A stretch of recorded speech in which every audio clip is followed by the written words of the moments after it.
So it's the nighttime here, and I just wrapped up some work with clients today. Mondays and Thursdays, and sometimes Wednesdays is when I see clients. And I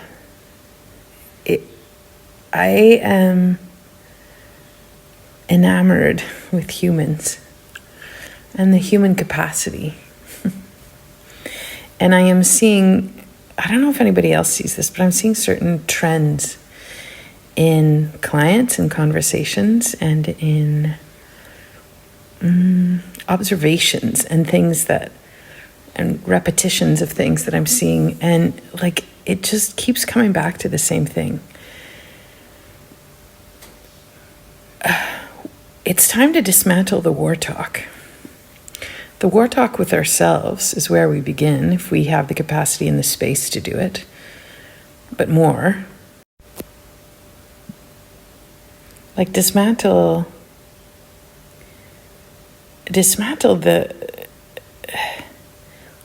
change our language, change our ways, change our way in.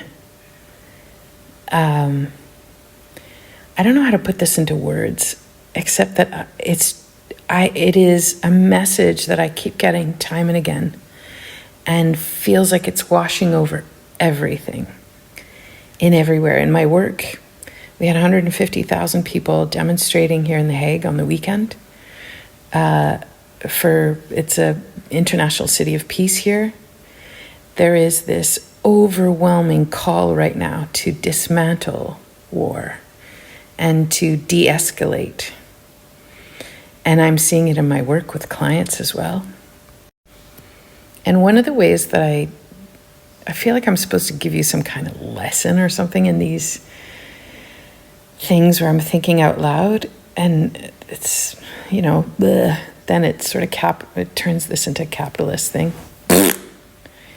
I just want to say, it is a thing that I am seeing with people, and I'm seeing a lot of people with histamine issues that have liver stagnation and a lack of flow. And that's what war does.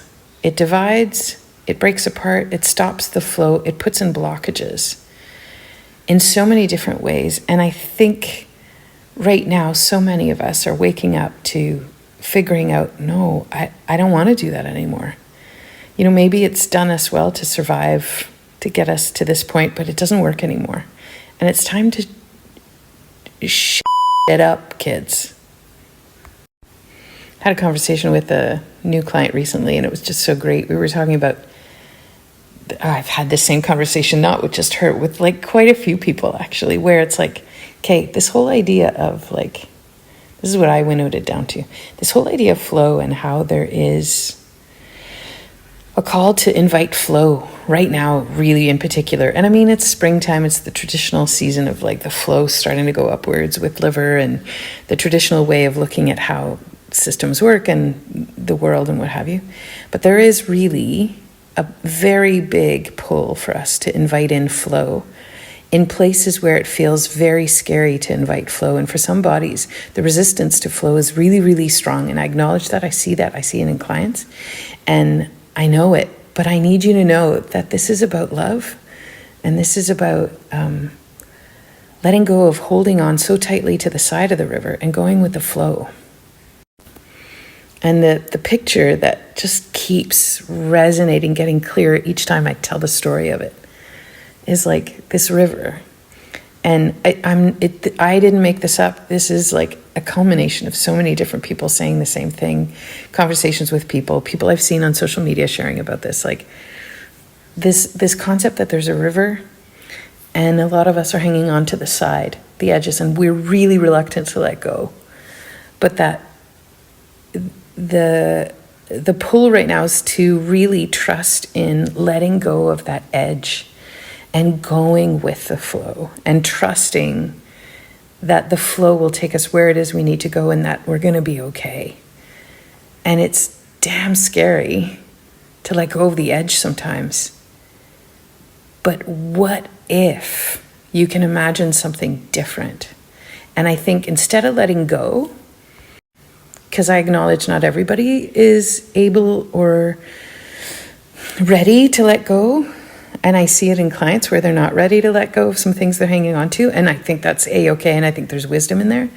But the way that I like to then question it is, can you imagine a different outcome than the one you're imagining right now in your head? Because our human nature is to go to the terrible and the awful and the horrible. I get it. It's what spurs us to survive and to turn on that survival mode. I get it. But what if right now you just start by imagining a different outcome? And that's a lot. Like, I just did this with a client.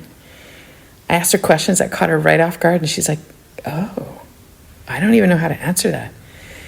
And so some of her work is to just kind of think about these things over the next couple of weeks. But anyway, I don't know. What do you think? Flow? Yay? Nay?